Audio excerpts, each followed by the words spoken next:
আমি পথাৰত আকৌ আহিলোঁ 10:41 হৈছে এতিয়া ভাত পানী খাই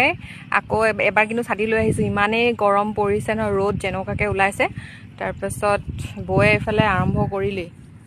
মই আকৌ ভিডিঅ' কৰি আছোঁ কিন্তু মাজে মাজেহে ভিডিঅ' কৰিছোঁ দেই এবাৰ পথাৰত নামিলোঁ যেতিয়া কৰিহে আহিম মুঠতে শেষ কৰিমেই এবাৰ খেতি কিন্তু তাৰ মাজে মাজে আপোনালোকক দেখুৱাই থাকিম বাৰু কি কয় আমাৰ বৌয়ে মানে টাইম পাছ কৰিবলৈ তামোলখন মুখত ভৰাই লৈছে আৰু বৌকে দেখি ময়ো তাকে তামোল লৈ লৈছোঁ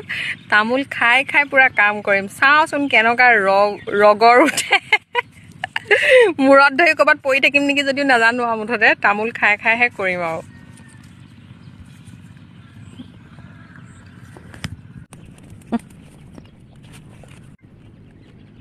এয়া সঁচাই মানে বহুত বেলেগ এটা অভিজ্ঞতা আমি যেতিয়া ঘৰৰ ভিতৰত থাকোঁ ন তেতিয়া মনলৈ ভাৱ আহেনে যে ইমান গৰমত মানুহে কেনেকৈ যে পাত ছিঙিছে কেনেকৈ যে পথাৰত কাম কৰিছে এইটো ভাৱ আহে ন কিন্তু যেতিয়া সেই কামটো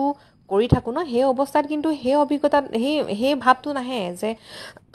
মোৰ যে ইমান গৰম উঠিছে ইছৰাম নোৱাৰিছোঁ এই ভাৱটো নাহে মানে শেষ কৰিবই লাগিব আৰু এটা দায়িত্ব আহি পৰিছেনে মানে ঘৰৰ এতিয়া মানুহ নাই কৰিবলৈ তেনেকৈ তো কৰিবতো লাগিবই তো সেই ভাৱটো সেইটো টাইমত অহা নাই কিন্তু পিছত অনুভৱ কৰিছোঁ বহুত বেছি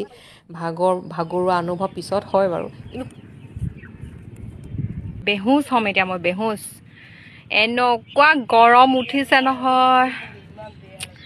উফ ৰাম গোটেই চেহেৰাটো চাওক ইমান কোলা হ'লোঁ চাগে মই নহয় আইনাখনত গৈ চালেহে গম পাম মই আৰু বহুত মূৰ কামুৰিব আজি ইমান ৰ'দ আছে এইটো চাওক না আকৌ আহিম চাগে পিছবেলা সময়ত গধূলি সময়ত আৰু